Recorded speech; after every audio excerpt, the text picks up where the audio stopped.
اعوذ باللہ من الشیطان الرجیم، بسم اللہ الرحمن الرحیم۔ نالج بک کے سامعین کرام، السلام علیکم۔ سامعین، آج کا ہمارا موضوع ہے اثار و سخاوت۔ ایک دفعہ قبیلہ بنو سلیم کے ایک بہت بوڑھے آدمی رسول اللہ صلی اللہ علیہ وسلم کی خدمت میں حاضر ہو کر مشرف با اسلام ہوئے۔ حضور صلی اللہ علیہ وسلم نے انہیں دین کے ضروری احکام و مسائل بتائے اور پھر ان سے پوچھا، کیا تمہارے پاس کچھ مال بھی ہے؟ انہوں نے عرض کی، یا رسول اللہ صلی اللہ علیہ وسلم، قسم ہے اللہ رب العزت کی، بنو سلیم کے 3000 آدمیوں میں سے سب سے زیادہ غریب اور محتاج میں ہی ہوں۔ رسول اللہ صلی اللہ علیہ وسلم نے صحابہ کرام رضوان اللہ علیہم کی طرف دیکھا اور فرمایا، تم میں سے کون اس مسکین کی مدد کرے گا؟ حضرت سعد بن عبادہ رضی اللہ تعالی عنہ اٹھے اور کہا، یا رسول اللہ صلی اللہ علیہ وسلم، میرے پاس ایک اونٹنی ہے جو میں اس کو دیتا ہوں۔ حضور صلی اللہ علیہ وسلم نے فرمایا، تم میں سے کون ہے جو اس کا سر ڈھانک دے؟ سیدنا حضرت علی المرتضی رضی اللہ تعالی عنہ نے اپنا امامہ اتارا اور 9 مسلم عرابی کے سر پر رکھ دیا۔ پھر حضور صلی اللہ علیہ وسلم نے فرمایا، کون ہے جو اس کی خوراک کا بندوبست کرے؟ حضرت سلمان فارسی رضی اللہ تعالی عنہ نے ان صاحب کو ساتھ لیا اور ان کی خوراک کا انتظام کرنے لگے۔ چند گھروں سے دریافت کیا لیکن وہاں سے کچھ نہ ملا۔ آخر سیدہ حضرت فاطمہ الزہرا رضی اللہ تعالی عنہ کے مکان کا دروازہ کھٹکھٹایا۔ حضرت فاطمہ الزہرا رضی اللہ تعالی عنہ نے پوچھا، کون؟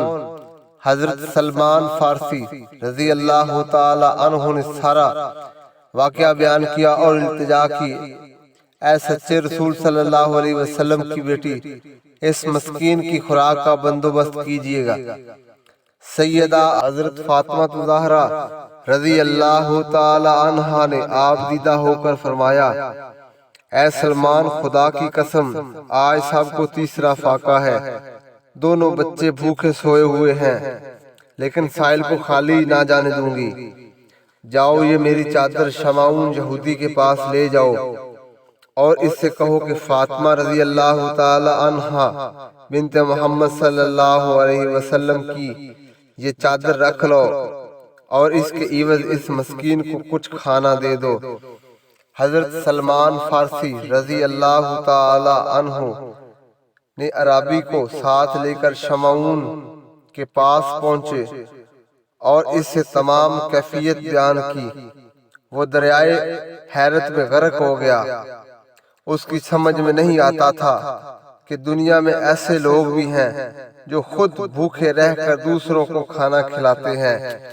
حضرت فاطمہ الزہرا رضی اللہ تعالی عنہا کہ اس واقعے کا ایسا اثر ہوا کہ وہ بے اختیار پکار اٹھا، اے سلمان رضی اللہ تعالی عنہ، خدا کی قسم، یہ وہی لوگ ہیں جن کی خبر تورات میں دی گئی ہے۔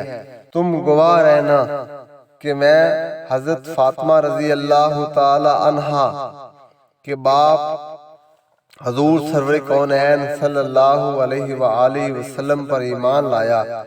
اس کے بعد کچھ غلہ حضرت سلمان فارسی رضی اللہ تعالی عنہ کو دیا اور چادر بھی واپس بھیج دی، اور حضرت فاطمہ رضی اللہ تعالی عنہا کے پاس واپس آئے تو انہوں نے اپنے ہاتھ سے اناج پیسا اور جلدی سے عرابی کے لیے روٹیاں پکا کر حضرت سلمان فارسی رضی اللہ تعالی عنہ کو دیں۔ انہوں نے کہا، اے میرے آقا کی لخت جگر، ان میں سے کچھ بچوں کے لیے رکھ لیجئے۔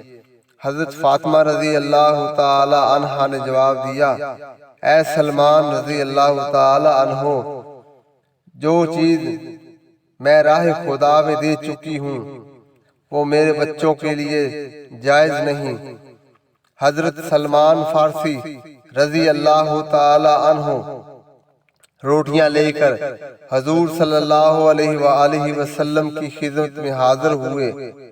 آپ صلی اللہ علیہ وسلم نے وہ روٹیاں عرابی کو دے دی اور پھر حضرت فاطمہ الزہرا رضی اللہ تعالی عنہا کے گھر تشریف لے گئے۔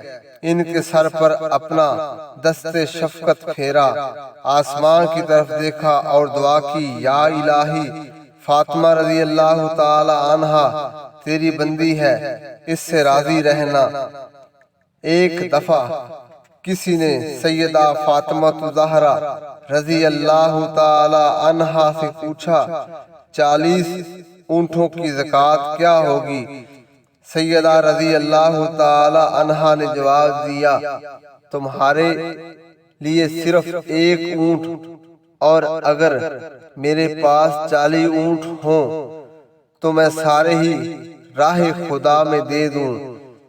حضرت امام حسن رضی اللہ تعالی عنہ سے روایت ہے کہ ایک دن ایک وقت کا فاقے کے بعد ہم سب کو کھانا میسر ہوا۔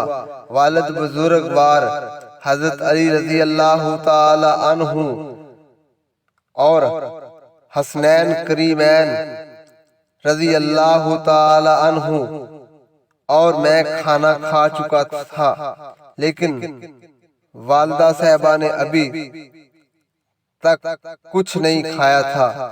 انہوں نے ابھی روٹی پر ہاتھ ڈالا تھا کہ دروازے پر ایک سائل نے صدا کی، اے اللہ کے رسول صلی اللہ علیہ وسلم کی بیٹی، میں 2 وقت کا بھوکا ہوں، میرا پیٹ بھر دو۔